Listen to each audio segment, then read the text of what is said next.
we've actually had to release an advert, TV advert, warning people of the dangers of our house. And it's the first year we've had to do it. And it's just because more and more people are getting to know about Scottish law and the right to roam.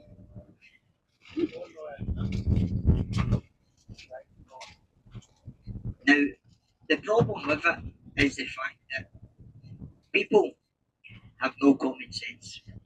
Just because you can't do something, it really doesn't mean you should do it. Now, last year, the mountain rescue team in the first month of tourist season were called out two, sometimes three times a day. The mountain rescue helicopter was called out 26 times in 1 month, and it's just unsustainable. You can't afford to do this. This is charities. So we've had to release an advert warning people. Now, it was only last 2 weeks ago that we had a big tragedy up here, and it was actually two hill walkers from England, but very experienced hill walkers. They'd already done Ben Nevis, the highest mountain in the UK, and they were actually up in the Glasgow doing one of the smaller mountains. And again, because of the right to roam, a taxi driver again is meant to carry a bale of hay in his boot. Now this dates back to when they're using horse and cart at the time, but it's a law they never bothered to change. Now for me, the best law that's never been changed, and I'd so love to see somebody try this. If you're a lassie, so a lassie is a Scottish word for girl. If you're a girl and you happen to be pregnant and you need a pee, you can actually go up and ask a police officer for his hat. That police officer is supposed to give you his hat. Now that law, it does date back to the times where there is no public toilets. But again, it's a law that's never been changed in Scotland. I'd love to see somebody try it just to see his face.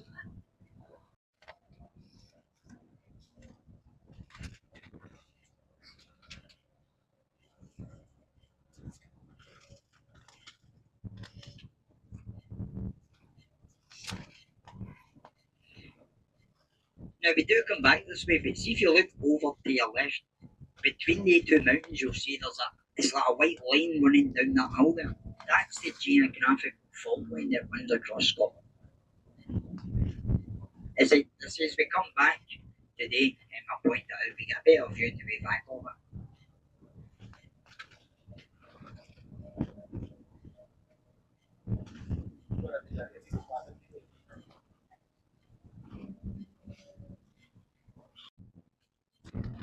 So this is going to take us up over Rannochmoor, through Glasgow, Barhosh, up through Loch Lomond, through Fort William, and up to the viaduct.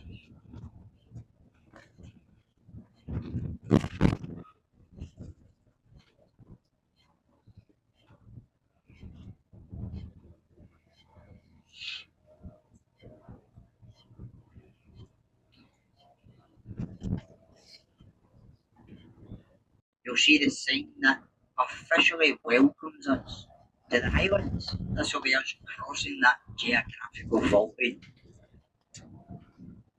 So that's the sign here up on the left.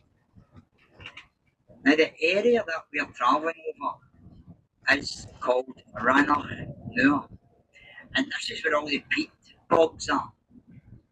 Now, where's this guy getting, man?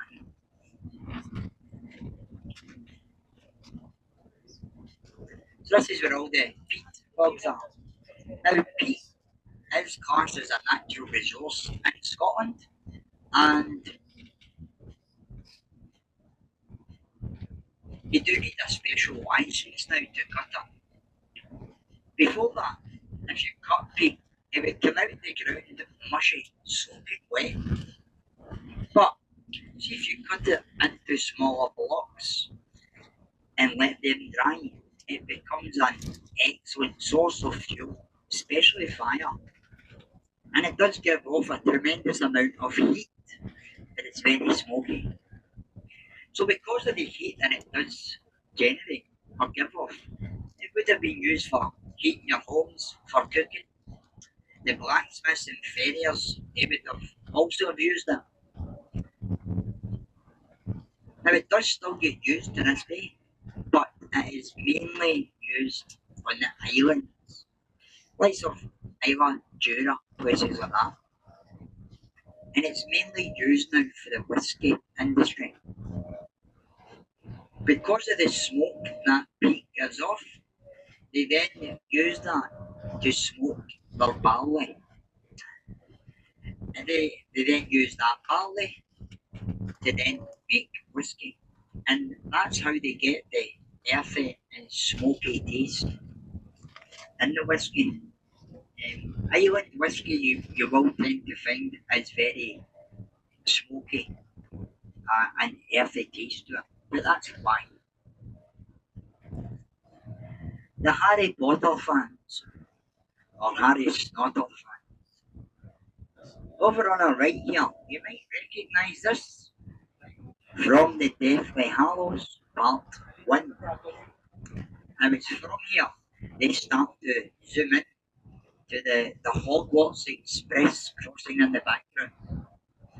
And it's over on your right that the defibrilators board the train looking for Harry Potter. At one time, these would have been covered in snow for about 8 months of the year. However, over the last 20 to 25 years, the snowfall has been terrible. Now, it's only 2 weeks ago that these hills did have snow on them. It's supposed to be a summer. But snowfall over the last 25 years has been virtually non-existent, really. And the wee village that we passed through at Glasgow, they relied so heavily on the tourism that these ski slopes brought that when there's no snow, there's no skiing, there's no tourism. And Glasgow is on the verge of bankruptcy. Now we do go up through Fort William. Fort William found herself in the same predicament as well. Up in Fort William, you've got Ben Nevis, where's the other ski centres are. But they relied so heavily on the tour, the tour season generated by skiing that when there's no snow, there's no skiing, there's no tourism. And Fort William found itself in the verge of bankruptcy as well. But they did come up with a radical idea that, well, the ski slopes are sitting there anyway. So they started to open them up to use for downhill mountain biking. Downhill mountain biking has took off in Scotland. So much so that Fort William, they now hold the World Championships every year. Because of the success that Fort William had, Glencoe, they followed suit. By doing this, it generates income all year round. It means the ski slopes can open all year round and they don't need to rely on the snow to open. If there's enough snow, they just shut the mountain bike side of it and vice versa. Sort of but it's the mountain biking that has saved the town of Glencoe, but the village of Glencoe, but and the town of Fort William as well.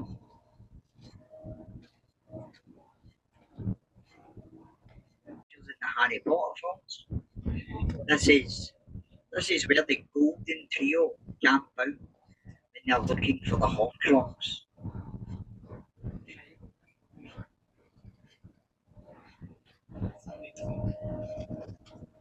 Now, The area to the left has been used in other film locations as well. So you've got Highlander. This is where Conor McLeod, Clan McLeod, is taught how to fight off of Sean Connery. And where we actually stopped at Glenfinnan, that is what's meant to be the birthplace of Conor McLeod in the films as well.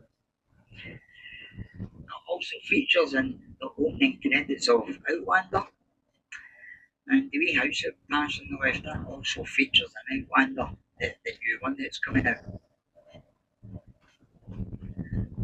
And more recently, it has featured in James Bond and Skyfall.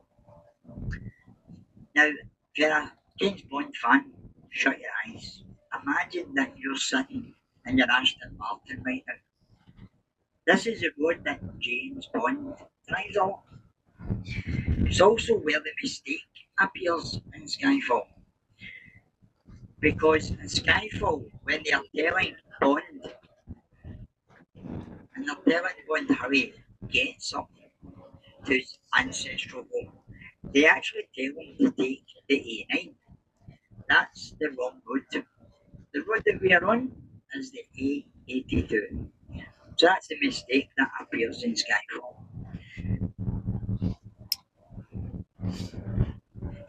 So we are going to play all the way back to the 1300s.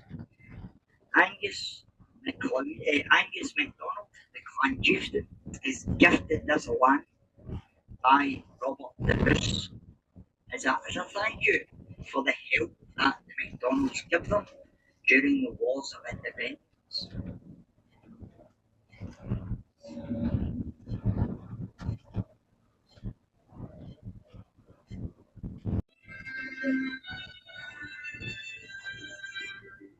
Close the stool that sweeps Glencoe and covers the clay O'Donnell.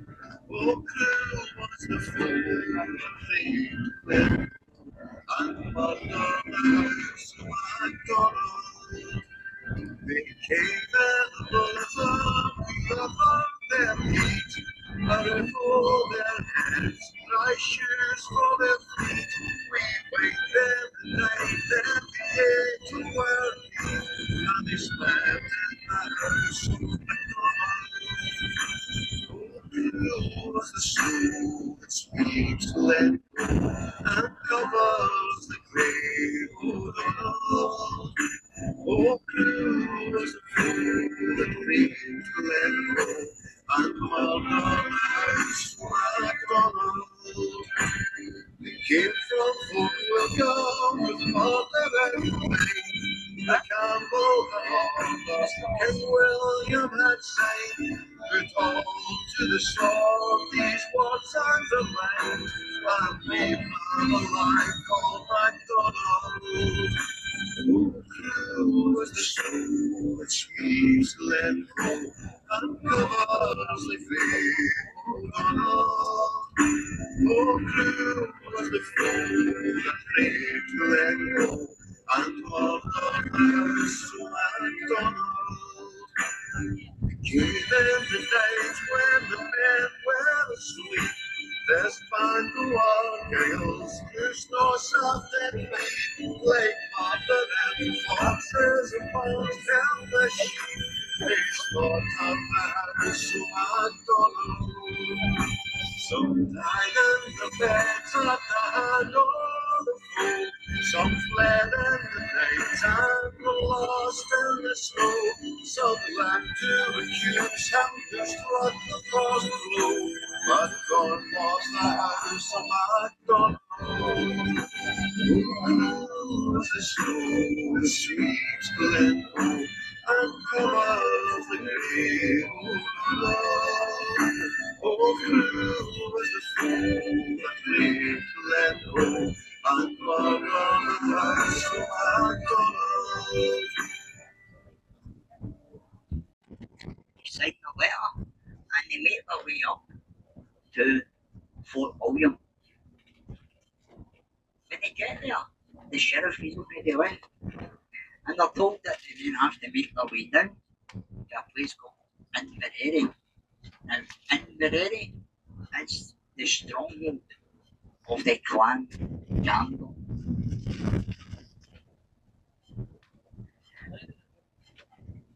And it's when the chieftain gets there and hands over his letter, he's now 2 days late. Now, they're not the only clan that is late, and nobody knows why. They're the ones that are specifically chosen. But King William's going to make an example of them. And he orders the clan Campbell to make their way to Glasgow. Now, when the Campbells get here, they are offered what's called Highland hospitality.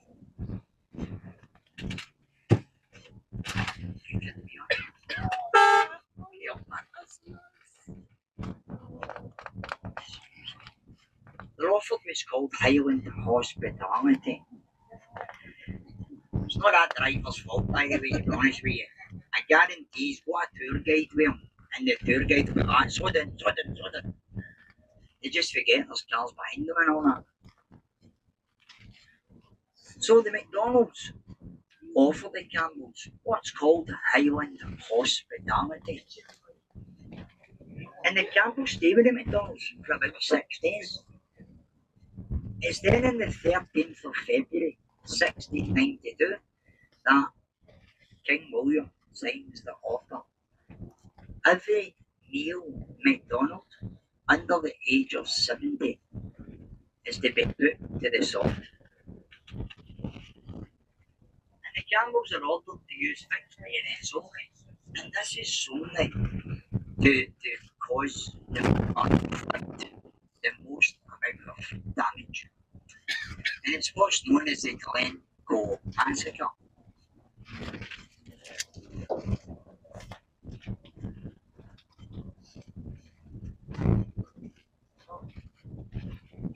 Just as we come round here, these hills here on the left are called the Three Sisters of Glasgow. Faith, hope and prosperity. Now the proper names for them are Ben Fader, Dear Rannoch and Rannoch Dewey. Where is he? Behind the Three Sisters, you have what's called the Hidden Valley. Wow, man, you're kidding me on this. Oh, man. Honestly, man. Unbelievable, man. Now that's how accidents are. He's sitting halfway out the road there, unbelievable. There is no such thing as a bad road in Scotland, just bad drivers. So behind these three hills you have the Hidden Valley. The Hidden Valley, well, that's where the McDonald's would have hid their livestock. Now, as we make our way out here,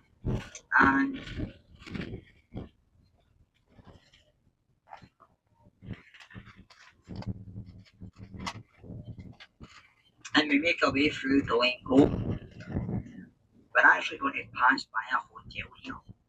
Now the hotel, the council pay the hotel a small fee every year, and it allows in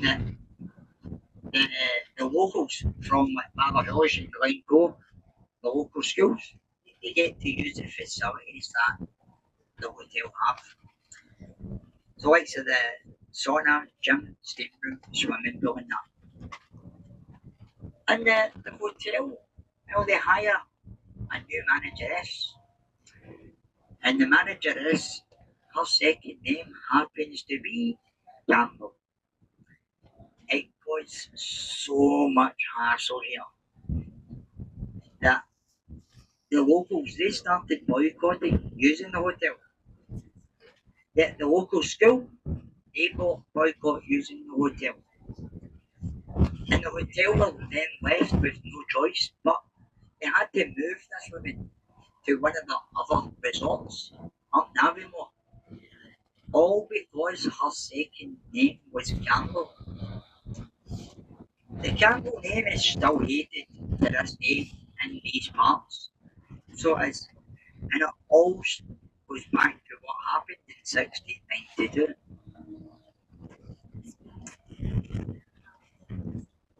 And just as we go around the next bend to the right, there's actually a wee road to the right, and if we were to take that, it would take us down to the Clegagh, and there's a sign above the door there, and it says no hawkers, underneath it, no camels. So the Campbell name is still hated to this day, so much in these parts.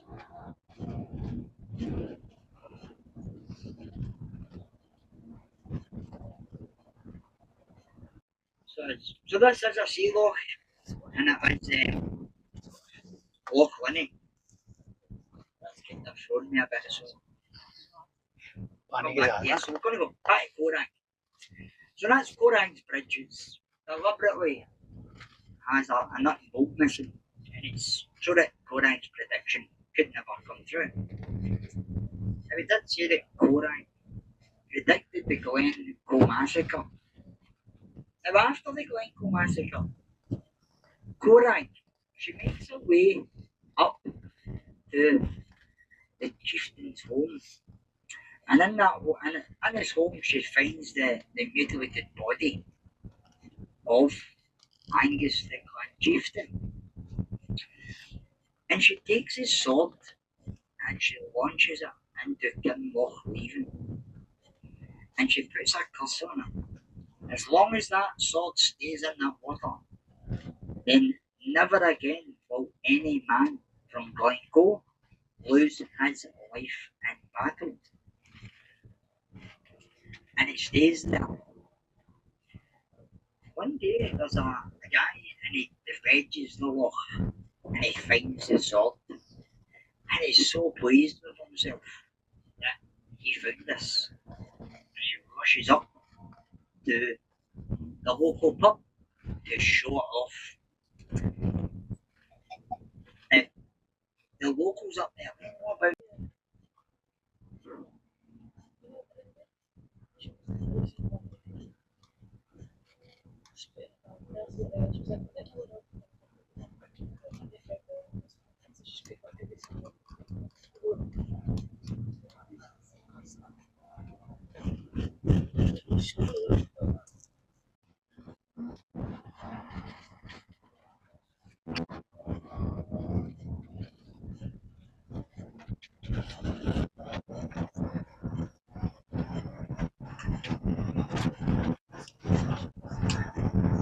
when we leave Clegg and actually head back,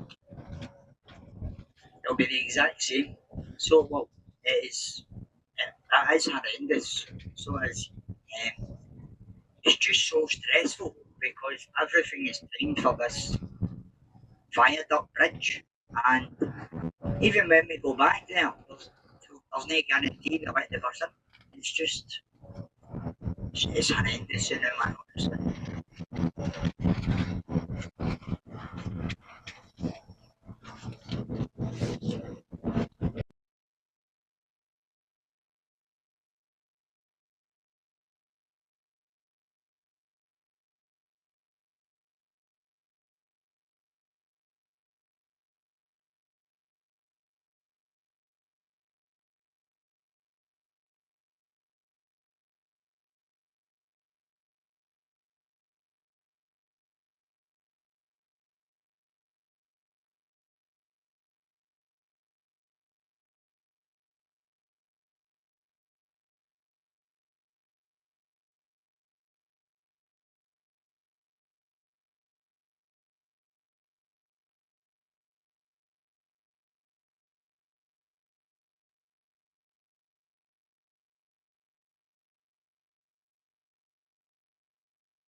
Okay, just over on the left is where the bus will be parked.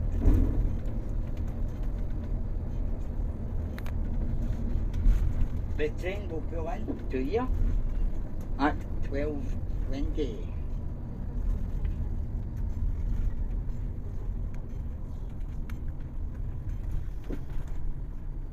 Train station is just there, so it's for those of you that want to go and visit the Harrypotter shop.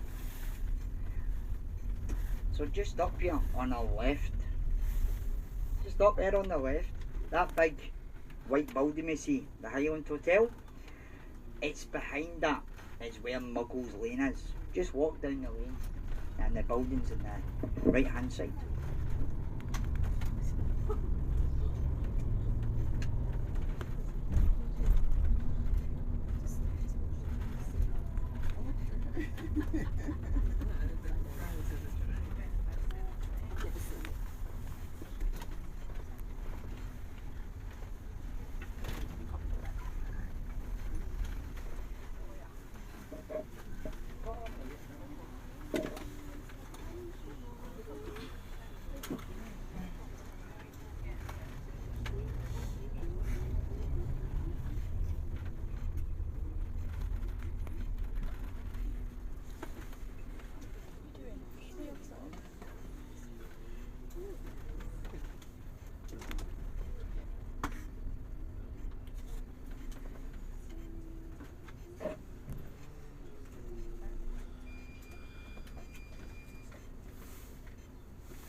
I take that as an insult, you.